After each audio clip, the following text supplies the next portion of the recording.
Hello, everyone. Welcome to Speak Up, Sis Talk Radio, the show where Christian authors share their stories through their books to inspire you to speak up and share your own story. I'm your host, spiritual life advisor and author, Angel Charmaine. Today, I have invited author Nicole R. Dudley into the Speak Up Sis space to discuss her book, Purposefully Broken, Discovering Your Purpose in the Brokenness of Your Past. Let me tell you, today we are going to really dig deeply and be transparent, vulnerable, and honest. So join me as I welcome author Nicole Dudley to Speak Up Sis Talk Radio. Welcome to Speak Up Sis Talk Radio, Miss Nicole. How you doing today? I'm doing good. Thank you for having me. Oh, you are very welcome. Thank you so much for accepting this last minute call to get it done. So I appreciate you. So before we get started talking about this amazing book of yours, please just share a little bit about who is Nicole Dudley and what you got going on in your life right now. Well, I am an author, but first of all, I am a child of the Most High God. I am a pharmacy technician instructor. I am a sister, a daughter, a friend, a confidant. I am all of those things in one. I have a passion for pharmacy. I have a passion for teaching my students to succeed and soar. So yeah, that's it. What made you decide that I need to write this? Well, actually, when I would be at work, I would just get different women that would come up to me and talk to me, and I would share bits and pieces of my story. And they would tell me, Nicole, you don't look like you went through that. You don't look like you were hurt. You don't look like you were, molested and raped and abused. And I was like, yeah, I do. I don't look like what I've been through. And so one night, the Lord just spoke to me and told me that it was time to share my story. And so in his obedience, I began to write because I knew that the story that I was writing was not only for me, but it was for other women to be healed and let them know that being broken isn't a bad thing. Being broken mean that you're a castaway. And when God does something, he has purpose in all of it. So I wanted women to know that there's divine purpose in your brokenness. Just like you were talking about the biblical stories earlier, when I wrote this book, I thought about Ruth and Naomi. Because in order for Jesus to even enter into the earth, Naomi and Ruth had to be purposefully broken. Elimelech and his sons had to die in order for them to go back to their homeland, and for her to even be able to glean in the field and meet Boaz, and Boaz have Jesse and Obed, and then Jesse, and then David. So yeah, so they had to be purposefully broken. So when I wrote that book, I thought about that, and I thought about the women that would be encouraged by the story. That's what's up. In my first book, Speak with Sheep, One Woman, 10 Truths, one of the stories is entitled Pain plus Passion equals Purpose. And it kind of goes along the same lines. And whenever I meet women who are like, I don't know what my purpose is, and I just want to know what my purpose is, I don't know, I often will ask them, what is the thing that is the most painful for you to see in this world? What do you have a burden for? What hurts your heart so deeply that you can hardly stand it? Because that is what you're going to be passionate about exactly fixing in other people's lives, or helping other people get through in their lives is usually something that is a burden for other people, but it's usually something that has hurt you really deeply at some point. And Mhm. at the intersection of your passion and your pain, there's purpose somewhere in there in the brokenness. So I Yeah. totally understand that concept. As a little girl, I can't remember how old I was. I had to be at least 7 or 8 when I Hmm. was molested for the first time. And, when people think of molestation, they think of a man or, a young boy. But for me, my molesters were female. So at an early age, it just distorted my whole view of, my identity and my sexuality. And so going through all of those things really took a toll on how I viewed life. And so that started my brokenness. And so trying to discover my sexuality led to me being with man after man after man, trying to piece together and make all these broken pieces fit together when they weren't designed to fit that way. I wasn't created or designed to be molested as a child and then go and break my virginity at 13 years old and, go from here with this man and that man and with a married man and all of these things. It was a downward spiral. But the beauty of Purposefully Broken is to show women that even though I went through all of those valleys, God used all of it. He had a Romans 8:28 moment where he worked it all together for my good. And in all of that, I discovered my purpose. When you're a writer, you relive those moments to put them on paper. And I remember calling my mentor and telling her, this is a lot, just in complete and utter worship with God, because looking back now, you brought me through all of that. I'm so thankful and I'm so grateful. And I actually have a part in the book where I stop and I tell the ladies as I'm sitting here in my living room, you know, I'm thanking God for bringing me out of all of this. And so it really just it really just touches my heart to be able to get this out and get it in the hands of women so that their lives can be changed. Right. In the Mhm. book, at the beginning, you talk about a really traumatic experience that you went through with having a brain surgery. Did that incident sort of make you feel like I need to go ahead and get this done now? Did that have something to do, maybe an urgency to get it done, maybe kind of looking at death and experiencing what you were experiencing? Did that sort of light a fire under you to get it done, or not?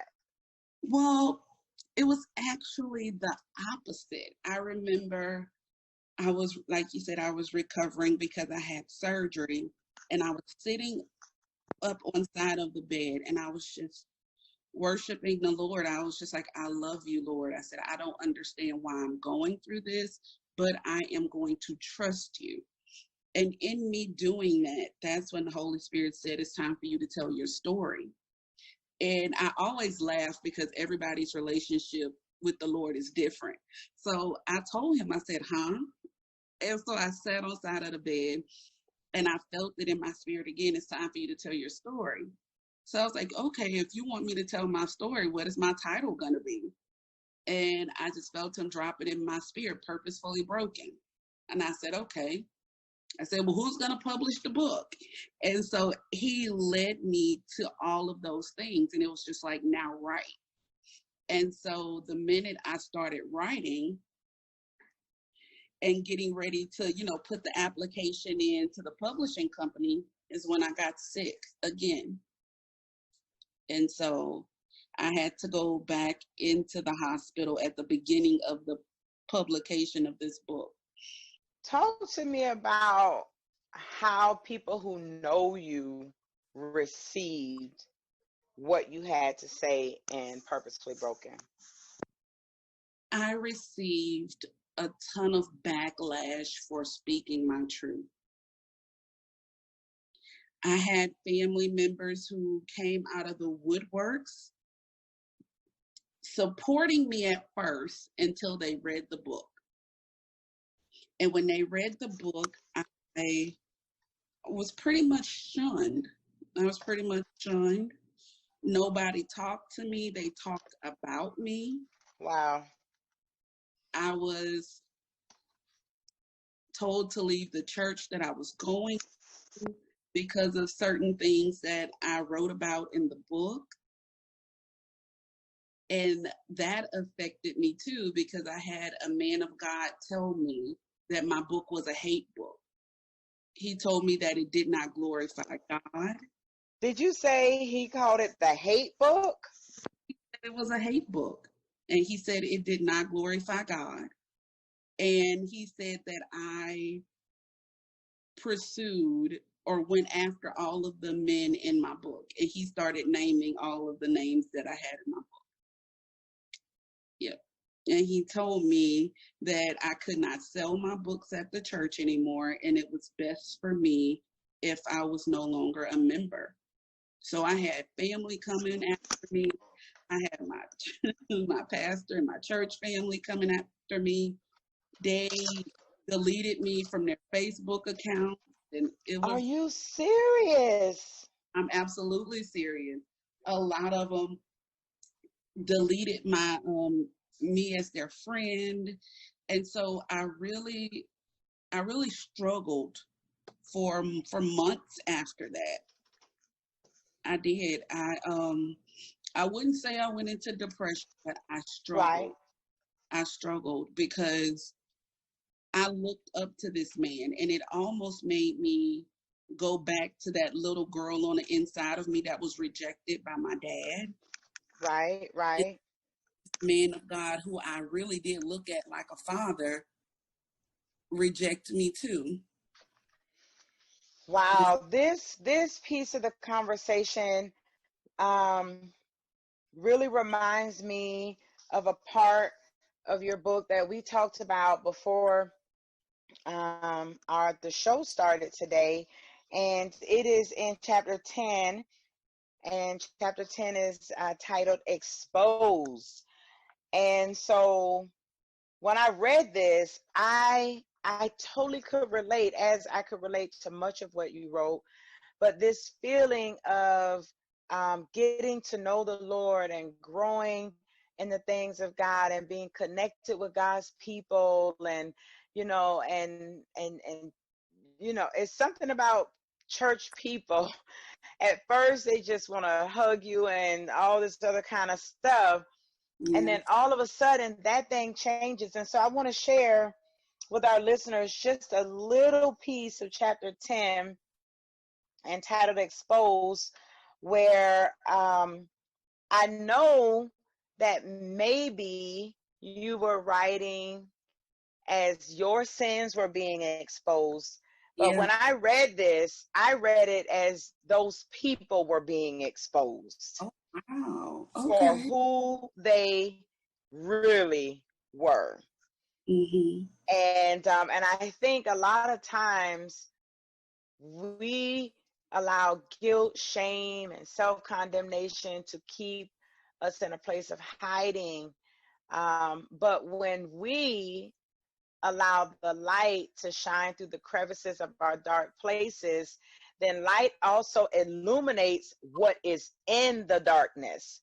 Mm-hmm. Not only can you see yourself when the light turns on, but you see everything else that was there with you that you couldn't see before. And that is what I thought about when I saw this. Not only did you sit in a place of saying, okay, I just gotta open up about this thing. When you did, oh my goodness, did you see the roaches come scurrying? Girl, don't get me started. So here, I want to take y'all here. Go ahead. Before you read it, I want to give you a little backdrop to that part. Go ahead. So when I was quote unquote exposed, everyone in the church found out about it. So this was back in 2014. So everybody in the church had already knew the quote unquote drama that happened. And the guy was asked to leave. So now you fast forward to 4 years later.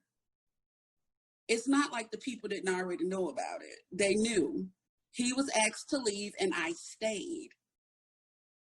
But they didn't know from my point of view. You know, they just know, okay, this happened. But they didn't know any backstory behind it. So I guess he was upset because of the backstory. Because it was almost like that sweep it under the rug spirit. And I'm sick of that spirit. Where you just try to sweep things under the rug. And did you call it a sweep under the rug spirit? I sure put it in the name of Jesus. I'm sick of it.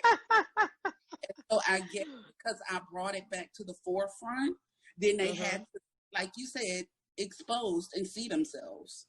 So yeah, I want to put that little backdrop before you read it. Oh, that's what's up. That's what's up. So here we go. When I thought that I could not sink any lower into depression, at that moment, I did.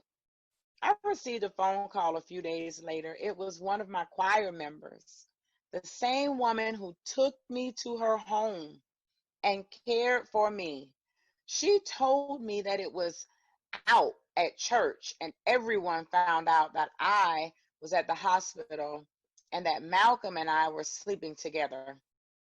I was afraid of being kicked out of the church for what I had done. There was nowhere for me to go and hide. From then on, many people in the church treated me differently. No one wanted to befriend me.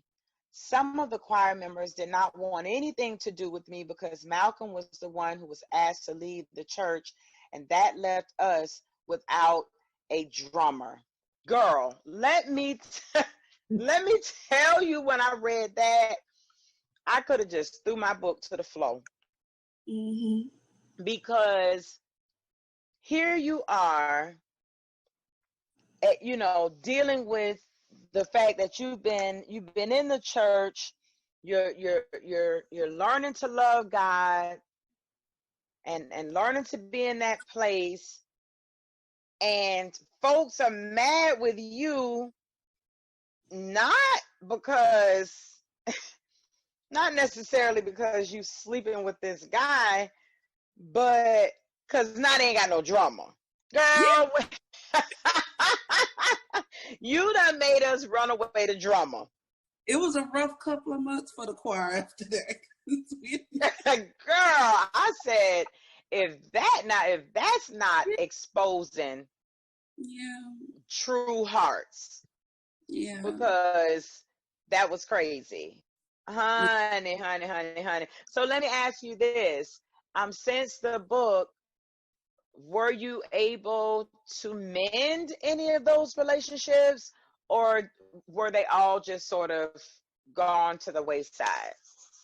Oh no, they're gone. The setup behind that, I'm glad I'm at a place now where I can laugh, because they ended up bringing the guy back to the church. So he was gone for about 3 years, and they brought him back. And they happened to bring him back when my book was being released. So he was back in his rightful place, back on those drums when the book was being released. So I think that's what made it worse for them to get rid of me. Because he, to my knowledge, he's still there. So yeah. When you talk about stand up in your mess. Yeah. A lot of people who will hear a conversation like this, which is real, raw, relevant, it's candid, it's what's happening. And people will get offended because all they can hear is, well, my pastor not like that, and our drummer not like that, and we're not like that, and we, you know, and what, and but that's the whole purpose of Purposefully Broken, discovering your purpose in the brokenness of your past. That's the whole reason for writing this, is to say, even when you find yourself in these situations where, yes, you may have even walked yourself in a situation, there's not a place in here where you are giving all of these excuses for why you made the decisions that you made. But knowing that all of that can be used for the kingdom of God, to give God glory, all of that can be used and rerouted and circumvented to get you to a place where you are doing what it is that God requires you to do in the kingdom of heaven on earth. And so I want to make sure that we're very clear, because I think sometimes people listen to the conversations on Speak Up Sis Talk Radio, and it's like, you know, like we just jaw jacking. But these types of authentic conversations are what is necessary. These real, raw, truth telling, take all the power back from the enemy conversations are what need to happen in order to help people heal, right? In the body of Christ. Because your story, although we're just like, oh my goodness, I know your story is not the only one like yours. No. And what I wanted to show in that chapter, Exposed, is I wanted women to know, yeah, I did it, and I own up to my mistakes. I own up to what I did. You know, I'm not putting all the blame on the man, because all the blame wasn't on him. It was a broken girl inside of me. You know, because I had people ask me, well, why did you even sleep with that married man in the first place? Well, all people see on the outside is that, okay, Nicole, you slept with him. But what people don't know is that for months, this man was, and I looked at him like a big brother. So if you would allow me a few seconds, Angel, I want to, tell this story to clear the air. And so for months, I honestly looked at him like a big brother, because I was going to college in another town, and I started going to this church. I didn't know anybody in that town. And so everybody literally just took me in like I was their little sister. And he was no exception. So he would come bring groceries to my dorm room. He would tell me to meet him after church, because he DJ'd at a club. So I would meet him after church so he could give me money for the week, because everybody was helping me. I didn't look at it like, oh, I wanted to be with him. And so it wasn't until we started, he'll be like, okay, call me, if you ever need to talk. And I'm like, okay, whatever. And so one time after church, I called him about something. And he was like, yeah, I can help you with that. I needed more groceries. That's what it was. I needed more groceries. And so he actually went and grocery shopped for me. And so I was venting to him about a guy that I was dealing with. And he said, you shouldn't have to deal with that kind of stuff. And I was like, yeah, you're right. He was like, you need a real man to take care of you. So then all of a sudden the conversation started turning south. And so that broken girl on the inside of me kind of like peeked her head out and was like, well, he's kind of cute, I didn't look at him like that before. And so slowly our conversation started turning. They started getting sexual. And I remember I was venting again to him on the phone about this guy that I was dealing with. And he was like, you don't need to deal with that. You need a real man. And honestly, at that point, I told that man I said, I want to sleep with you. And it came out of my mouth so fast, and it felt like a long pause. And his response to me was, give me your address and I'll be there Monday. That was his response. And when people look at that, they try to attack me for it. But when you look back at it and you look at everything that transpired, I was the one being taken advantage of. Right, and we call that, if you were a little girl at the time, which you were young, and still a little broken girl on the inside, we call that grooming. I was 24. I had never been out on my own, so I couldn't see what was going on at the time. Because it's like, you know how people ask you certain questions to kind of get a feel for you? Right. And I look now and I'm like, I feel right in that trap. I feel right in there. I did. Yeah, but that's what predators, and I even hate to use the word because it's such a strong word, but that's exactly what you are when you prey on people who are in vulnerable situations that they're in, and you know that they're helping you, and you know that they look up to you, you know these things, and then you use your influence to get them to a place where they have no issues with having these illicit relationships. It's grooming, and we see it happen all the time. But listen, there's so much that this book has to offer. There's so many nuggets. The book is chock full of nuggets that people can just glean from and see that, they're not alone in their trauma. They're not alone in their issues, right? That someone else has gone through those things. And as I read your book, I remember thinking, I know this woman because I was this woman. I was this woman. And I know for me, when I read books like this, a lot of times it's kind of reaffirming to me that, one, I'm not some kind of alien. Other people understand this. Other people have gone through it too. It gives me a strength to open up my mouth and continue to speak up, right? And share what I need to share. And for many people, I think it will be at the very, very beginning of their healing journey where they may actually be able to realize that, hey, this is happening to me now. I'm living it. And see it through you, because oftentimes we see somebody else and go, oh, I wouldn't do that. But you're living in it, right? And so maybe someone who's actually living through some of the things that you've already gone through may be able to see themselves and realize how warped their perception is, right? Of whatever broken place they're in. So our time here on Speak Up Sis Talk Radio, it's always like not enough time.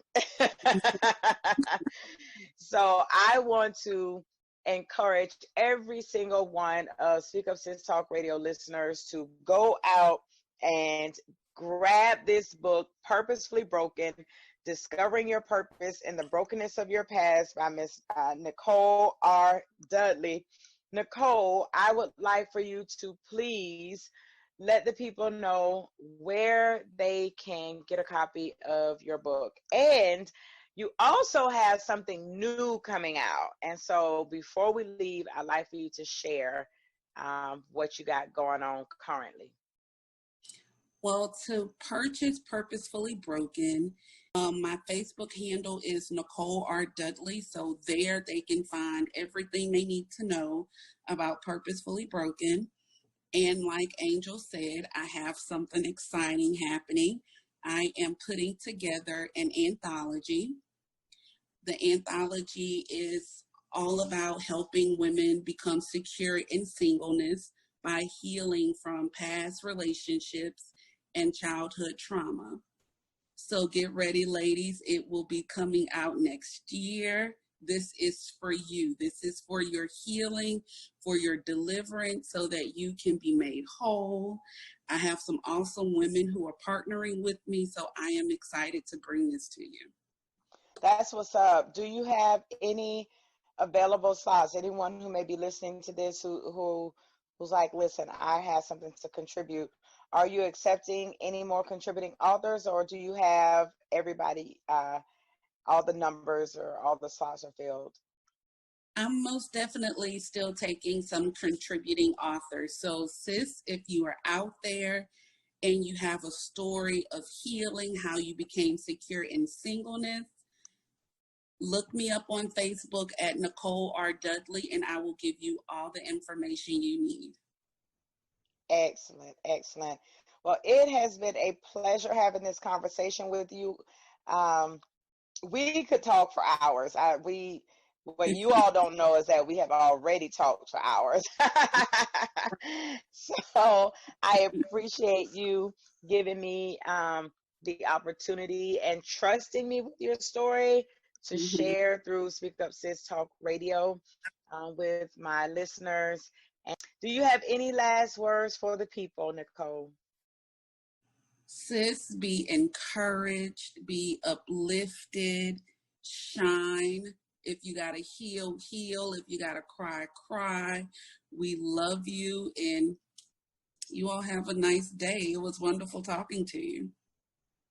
That's what's up. So have a beautiful day, Speak Up Sis Talk Radio listeners. You too, Nicole. I love you all with the love of Jesus, and I'll see you next time on Speak Up Sis Talk Radio. Bye. Bye.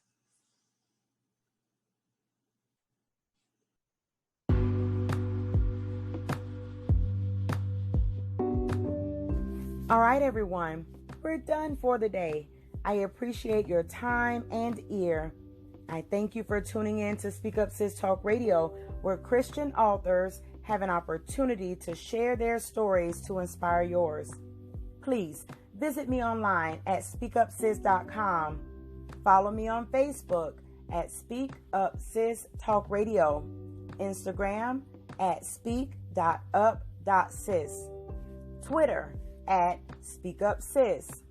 You can even email if you just like to give feedback on today's show.